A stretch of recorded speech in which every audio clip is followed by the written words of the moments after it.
Hi friends, ഇന്ന് നമ്മൾ ഇവിടെ ചെയ്യാൻ പോകുന്നത് എല്ലാവർക്കും ഇഷ്ടമുള്ള ഒരു ഹാങ്ങിങ് ആണ്.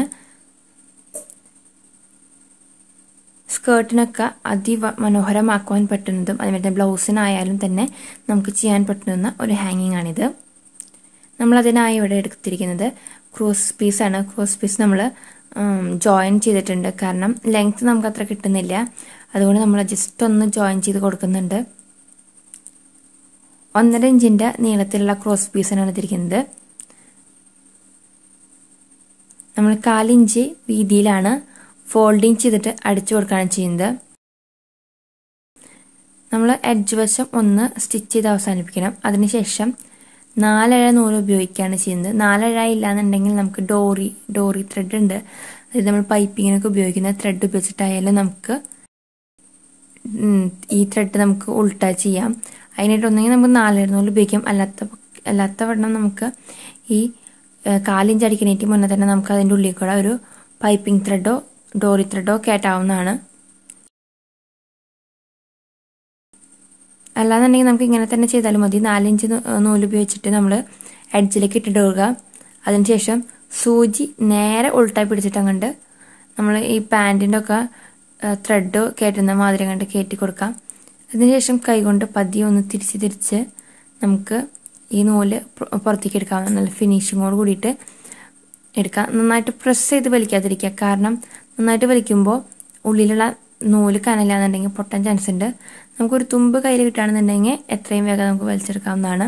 അപ്പോൾ അത് വരുന്നത് വരെ സമാധാനത്തോടു കൂടി നമ്മൾ വലിക്കാൻ ശ്രദ്ധിക്കാം. നമ്മുടെ ചാനൽ സബ്സ്ക്രൈബ് ചെയ്തിട്ടില്ല എന്നുണ്ടെങ്കിൽ സബ്സ്ക്രൈബ് ചെയ്യുക. കൂടാതെ തൊട്ടടുത്തുള്ള ബെൽ ബട്ടൺ എനേബിൾ ചെയ്ത് അതിൽ ഓൾ എന്നുള്ള ബട്ടൺ പ്രസ് ചെയ്യുക.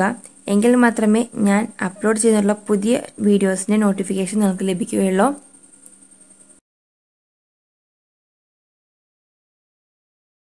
അപ്പോൾ നമ്മുടെ ഇവിടെ ത്രെഡ് ശരിയായിട്ടുണ്ട്. ഇതിനാവശ്യമായിട്ടുള്ള കുഞ്ചലം അതായത് ഹാങ്ങിങ് ആണ് നമ്മൾ ഇനി തയ്യാറാക്കുന്നത്. അതിനായിട്ട് 4x4 എന്നുള്ള അംശബന്ധത്തിൽ നമ്മൾ സ്ക്വയറുകളായിട്ട് നമ്മളിങ്ങനെ കട്ട് ചെയ്തെടുക്കുകയാണ് ചെയ്യുന്നത്. ഇത് ആവശ്യത്തിന് നമ്മൾ ഏകദേശം ഇപ്പോൾ ഒരു ഹാങ്ങിങ്ങുമ്പോൾ 15 ആണെന്നുണ്ടെങ്കിൽ ടോട്ടൽ 30 കട്ട് ചെയ്യുക. നമ്മളിപ്പോൾ 2 കോമ്പിനേഷനിലാണ് ചെയ്യുന്നത്. ഒന്ന് പ്ലെയിൻ ആയിട്ടും ഒന്ന് നെറ്റിൻ്റെ ടൈപ്പിലുള്ളതാണ് ചെയ്യുന്നത്. കാരണം മിക്സ് ചെയ്ത് ചെയ്യുമ്പോഴാണ് അതിൻ്റെ ഭംഗി വേറെയാണ്. സിംഗിളായിട്ട് ചെയ്താലും കുഴപ്പമില്ല, പക്ഷേ മിക്സ് ചെയ്യുമ്പോൾ അതിൻ്റെ പ്രത്യേകത വേറെയാണ്. നമ്മൾ 45 ഡിഗ്രി ആംഗിളിലാണ് ഇത് സ്റ്റിച്ച് ചെയ്യുന്നത്. ആദ്യം നമ്മളൊന്ന് ക്രോസിൽ ഫോൾഡ് ചെയ്യുക, വീണ്ടും ക്രോസിൽ ഫോൾഡ് ചെയ്യുക. അതിനുശേഷം ഏകദേശം ഒരു 1.5 ഇഞ്ച് വിട്ടിട്ട് 1.5 ഇഞ്ച് ഹൈറ്റിൽ 1.5x1.5 എന്ന അനുപാതത്തിൽ നമ്മൾ സ്റ്റിച്ച് ചെയ്ത് കൊടുക്കുകയാണ്. ഒരു 45 ഡിഗ്രി ആംഗിളിലാണ് നമ്മുടെ സ്റ്റിച്ച് വരുന്നത്. അങ്ങനെ നമ്മളിത് മൊത്തം സ്റ്റിച്ച് ചെയ്തെടുക്കുകയാണ് ചെയ്യുന്നത്. ഇനി ഓരോന്നിൻ്റെയും എഡ്ജ് വശം നമ്മൾ കട്ട് ചെയ്താണ്. ആവശ്യമില്ലാത്ത പോർഷൻ നമ്മളൊന്ന് ജസ്റ്റ് കട്ട് ചെയ്ത് കൊടുക്കുകയാണ്. 6 ആക്സിസേഴ്സ് ഉണ്ടെങ്കിൽ അത് ഉപയോഗിച്ച് കട്ട് ചെയ്താലും മതി. അല്ല നമ്മൾ നോർമൽ സിസറിൽ ചെയ്താലും കുഴപ്പമില്ല. നമ്മൾ എന്തെങ്കിലും ഒന്ന് ജസ്റ്റ് ഉൾട്ട ചെയ്യാനായിട്ട് എന്തെങ്കിലും നീഡിലോ അല്ലെന്നുണ്ടെങ്കിൽ എന്തെങ്കിലും ഷാർപ്പായിട്ടുള്ള എഡ്ജ് ഉപയോഗിച്ച് ഒന്ന് തള്ളി കൊടുത്തിട്ടുണ്ടെങ്കിൽ നല്ല ഫിനിഷിങ്ങിൽ അതൊരു കോണായിട്ട് വരും. ഈ എഡ്ജ് സമചതുരാകൃതിയിൽ കട്ട് ചെയ്ത് 4ആയി ഫോൾഡ് ചെയ്യുന്നതുകൊണ്ടാണ് ഈ എഡ്ജ് നല്ല ഫിനിഷിങ്ങിൽ കിട്ടുന്നത്. വെറും കോണാകൃതിയിൽ കട്ട് ചെയ്യുകയാണെന്നുണ്ടെങ്കിൽ എഡ്ജ് ഫിനിഷ്ഡ് ആവില്ല. നമ്മൾ 4 അഴ നൂലോ അല്ലെങ്കിൽ 2 അഴ നൂലോ ഉപയോഗിച്ച് ഒന്ന് ഓരോ കോണിനും സെക്യൂർ ചെയ്തതിന് ശേഷം നൂലിൻ്റെ തുമ്പത്ത് ഇങ്ങനെ കെട്ടിക്കൊടുക്കുകയാണ് ചെയ്യുന്നത്. നമുക്ക് ഏകദേശം നമ്മൾ എത്ര കോണാണ് അടിച്ചത് ഈക്വലായിട്ട് 2 വശത്തേക്കും ഡിവൈഡ് ചെയ്യാം.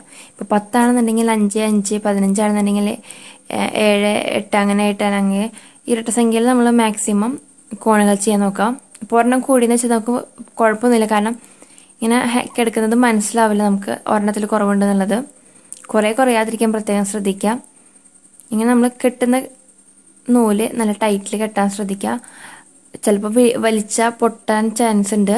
അപ്പോൾ ഒന്നെങ്കിൽ 4 അഴയോ 2 അഴയോ നല്ല കനത്തിൽ സ്റ്റിച്ച് ചെയ്ത് കൊടുക്കാൻ പ്രത്യേകം എല്ലാവരും ശ്രദ്ധിക്കാം.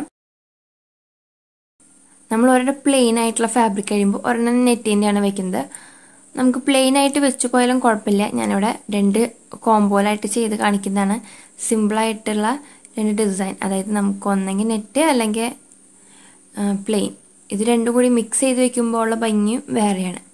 അപ്പോൾ ഇങ്ങനത്തെ ഐഡിയാസ് നമുക്ക് വേണമെന്നുണ്ടെങ്കിൽ കളർ ഷെയ്ഡുകൾ ഉപയോഗിക്കാം. ഇപ്പോൾ ഞാനിപ്പോൾ ഇവിടെ ഗോൾഡൻ ഉപയോഗിച്ചിരിക്കുന്നത്. പക്ഷേ അതിൽ ഫാബ്രിക്കാണ് ഡിഫറെൻ്റ് ആയിട്ടുള്ള. നമുക്ക് ഇതിലേക്ക് ഗ്രീനോ അങ്ങനത്തെ എന്തെങ്കിലുമൊക്കെ ഉപയോഗിച്ച് കഴിഞ്ഞാൽ, അല്ലെങ്കിൽ നമ്മുടെ ബ്ലൗസിൻ്റെ കളർ ഏതാണ് അങ്ങനെ കോമ്പിനേഷനിൽ ഉപയോഗിക്കാം. ബ്ലൗസിനാണ് വയ്ക്കുന്നതെങ്കിൽ സ്കേർട്ടിൻ്റെ കോമ്പിനേഷനിൽ വയ്ക്കാം. അങ്ങനെ ഇപ്പോൾ നമ്മുടെ ഇവിടെ ഒരെണ്ണം കഴിഞ്ഞിട്ടുണ്ട്. രണ്ടാമത്തെയാണ് നമ്മളിവിടെ ചെയ്തുകൊണ്ടിരിക്കുന്നത്. അപ്പോൾ നമ്മുടെ ഹാങ്ങിങ് ഇവിടെ തയ്യാറായിട്ടുണ്ട്. അപ്പോൾ ഏവർക്കും ഞാൻ ഇഷ്ടമായെന്ന് വിചാരിക്കുന്നു. വീഡിയോ ഇഷ്ടമായാൽ തീർച്ചയായും ലൈക്ക് ചെയ്യുക. അതുപോലെ തന്നെ നിങ്ങളുടെ കൂട്ടുകാർക്ക് ഷെയർ ചെയ്ത് കൊടുക്കാൻ പ്രത്യേകം ശ്രദ്ധിക്കുക. നമ്മുടെ ചാനൽ ആദ്യമായിട്ടാണ് കാണുന്നതെങ്കിൽ സബ്സ്ക്രൈബ് ചെയ്യാൻ മറക്കല്ലേ. See you with another video. Bye.